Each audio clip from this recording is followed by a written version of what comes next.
Bukti banyak membawa manfaat bagi negeri. Pemerintah memastikan akan terus melakukan hilirisasi komoditas sumber daya alam. Menko Bidang Kemaritiman dan Investasi Luhut Binsar Panjaitan menyebut melanjutkan hilirisasi akan menjadi PR besar bagi presiden berikutnya. Pemerintah menegaskan terus maju dalam komitmen hilirisasi. Presiden Joko Widodo menyebut hilirisasi telah terbukti meningkatkan pertumbuhan ekonomi daerah. Di Sulawesi Tengah misalnya, Kepala Negara menyebut hilirisasi nikel telah meningkatkan pertumbuhan ekonomi di daerah tersebut yang semula rata-rata tumbuh 7,5%, kini menjadi 15%. Jokowi juga menggarisbawahi hilirisasi telah membawa pendapatan yang lebih tinggi untuk negara. Pendapatan tersebut bersumber dari pajak, royalti, serta penerimaan negara bukan pajak yang diambil dari nilai jual barang jadi atau barang setengah jadi dari proses hilirisasi. Dan dari situ ada yang bertanya, "Loh Pak, negara dapat apa?" Itu yang menguntungkan pengusaha. Sebentar.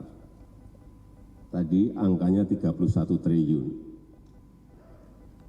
Negara pasti akan mengut pajak, PPN, PPH, royalti, penerimaan negara bukan pajak, dan lain-lainnya. Dari angka 31 triliun.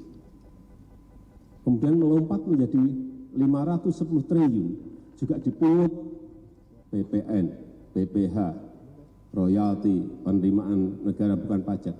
Gede mana negara akan dapat? Saya sebetulnya mau membuka yang di Morowali itu negara dapat berapa, tapi ini rahasia dari Ditjen Pajak. Tapi besar sekali, saya kaget juga ya dapat angkanya. Besar sekali. Ini sekali lagi baru urusan nikel. Sementara itu dalam acara Investor Daily Roundtable yang digelar oleh B-Universe, Menko Bidang Kemaritiman dan Investasi Luhut Binsar Panjaitan menegaskan pemerintah akan melawan Eropa yang menentang kebijakan hilirisasi Indonesia. Kelanjutan proses hilirisasi juga menjadi PR dari Presiden Indonesia selanjutnya. Semua ini sekarang kita rubah, kita mau nilai tambah, itu baru satu item. Sekarang mulai dengan 2 item, mulai dengan copper. Kita mulai juga dengan bauxite dan seterusnya. Kemudian kalau kita lihat hilirisasi nilai ekspor kita nikel tuh seperti data ini, Bapak Ibu lihat semua.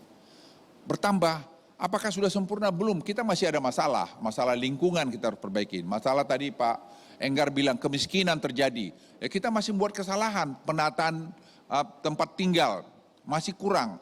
Itu masih PR lagi presiden yang akan datang. Pemerintah sudah menjalankan hilirisasi yang melarang ekspor biji nikel sejak 1 Januari 2020. Tahun ini, ekspor bauksit juga mulai dilarang. Tim Liputan, Jakarta.